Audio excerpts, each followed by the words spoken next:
All of una. Let me ask you guys a question. If Meghan Markle, who married Prince William yesterday, was like you people, you think that she would have gotten that marriage? You think she would have gotten that marriage? You think that she would have been able to get into the heart of the prince, for the prince to break all protocol?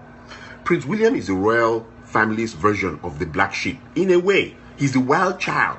You know, you see on videos and YouTubes and everything of Prince William in Las Vegas, going around slapping girls' butts and laughing and playing around with girls. He broke all protocol of the royal family. But it takes a special woman for a guy to break protocol that is tradition old, for him to go against the establishment. Look at Meghan Markle. Meghan Markle is divorced, a divorcee. She's older than the guy. And worst of all, she's black. Yesterday, my heart went out. My heart was overflowing for me to watch the blackest royal marriage in the history of this century. Serena Williams walking in to a royal marriage to go and sit down. Idris Elba is sitting down there. Guys are sitting down there, black guys. The prodigy who was playing the cello, that boy, a black person preaching, a black choir. I saw this thing, my spirit left me. But what does it take for a woman to twist the royal family to that level? You think that if it was like these Nigerian girls and all of you who are sitting over there asking for cell phone, you think she would have got to that prince? Let us say she met the prince and the first thing she encountered was the cell phone, and come and build a house for my father and mother in the village. And after you build a house for my father and mother in the village, come and pay my rent. You think that she would have had someone like the prince? Look, trash in, trash out. You think she would have had someone like the prince? Sometimes this is one thing women don't get. The ability to chill and get a bigger thing.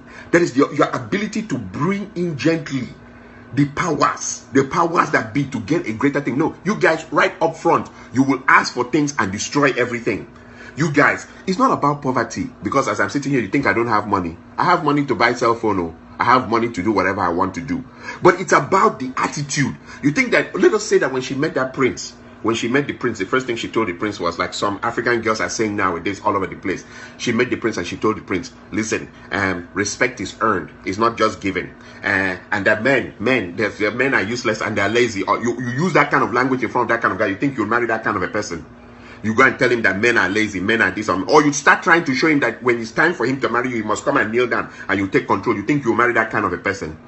I started seeing a lot of comments on Facebook, the divorcees coming and saying, oh, there's hope for us. There's no hope for you if you still behave as you were behaving in the first marriage. And a lot of women, this is the newest thing I'm hearing now from African women, men don't want to take responsibility. Whether you make the pilot to take responsibility for the plane that crashed, people died in the end of the story. A lot of people died from that plane crash. You have children who've been destroyed because at your 40s you thought you had to take control of the plane as the co-pilot. You have children who are destroyed. You have confused in-laws who don't know what to say anymore. They're all wringing their hands like, okay, how do we relate with this anymore? In-laws have to stop talking to in-laws because of your stupidity. Because of your stupidity that you want to take control. You have broken down in-laws. You have broken down systems throughout. And then now you're coming to tell me, oh, if divorced women have hope. No, you will have hope when you start thinking differently. Meghan Markle is an exceptional woman. She's exceptional. She's exceptional. Those kind of luck that came is not from fasting and praying. That's another thing Africa, they think as long as I fast and pray, but keep my nasty attitude, my bitch attitude, my attitude of bringing confusion into things. Some of you are still children. You meet someone, they don't have a job, they don't have anything, they want to rely 100% on the man for their survival and for their upliftment into the next chapter of life. And then when the man comes, okay, let us even say that the man has accepted he'll do it. When he comes, he meets you with your co-conspirator, your mother. That's the recent one. You come and see someone that's sitting with their mother. Their mother is in their life 24/7. Their mother is living through the daughter. She's living vicariously through the daughter. So therefore, the mother has to come. The guy has to now calculate how he's going to please the mother and please the daughter. The mother is hovering. In fact, he can actually hear the mother snore while he's trying to the mother is everywhere. And in that kind of a world, you expect men to be, look, in the end of the story, this Meghan Markle's marriage, she is exceptional. She isolated this prince and showed him what love is. When a woman is ready to, not the demands up front, because love is free. Love is not based on demands. That's the thing African women have lost now. And that is why a lot of men are sick and tired of them. A lot of men, those who want to spend can spend though. But those who even spend know that this woman, if my money finishes, they cannot rely on you. Those who want to spend will spend. Like me, nowadays, if I see a woman, and let's say, unfortunately for me, I'm associated with a woman who loves me to spend so much, in my mind, I know that this thing is the only thing that's keeping the marriage or the relationship going. If anything happens to me, this woman, forget it. Just forget it. As far as I'm concerned in this life, you the co-pilot, and this is how God structured it in the Bible. It's not about me being a man or being a jerk or anything. You the co-pilot, that you're spending time fighting the pilot, the plane will go down. And if you think that now that you're a divorcee, and I'm talking to women from Nigeria, Ghana, East Africa, that you will take that attitude into the next month because you think you're fasting and praying and they've said word of knowledge for you, you're very, very stupid. Oh, because no man wants to tolerate it.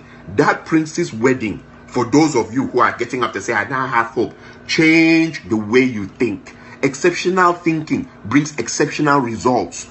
If you want to sit down there and be blaming men, I saw it, it's about the men and what the men have done nothing to you. When you got into that marriage, you thought that you should become the pilot. The man sat down there and he thought he had somebody that was to come and help him. Some typical African women, if they're stepping there, they want to see if they can take over his royal family power and see if they can act like they're the ones who handle it. No, you're not. He's the prince, not you. He's the prince, not you. You are not the king. It's the king, not you. You are not the father. You're the mother. That's the thing African women don't get. And this damage, and like I say, I always say to African women have never read a single book on feminism. They don't read any book on women's rights. They've not had any. That's the problem of Africa. You see politicians who haven't read a book on politics since they were born, or the ideology of politics, or how politics work.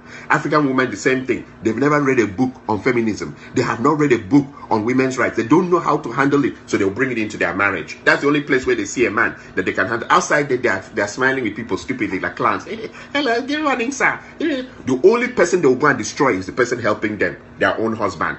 Let me tell you something about that royal family marriage. It touched my heart. Meghan Markle, 26 years ago, or 21 years ago, stood in front of the royal palace and took a picture. She didn't know she was going to get into that place and be married in there 21 years ago. She is black, which is a no-no in the royal family.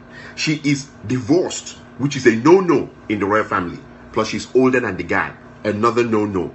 There are millions and millions of white girls who've done cosmetic surgery, who've done all kinds of things, and they couldn't get into that guy with blue eyes and blonde hair.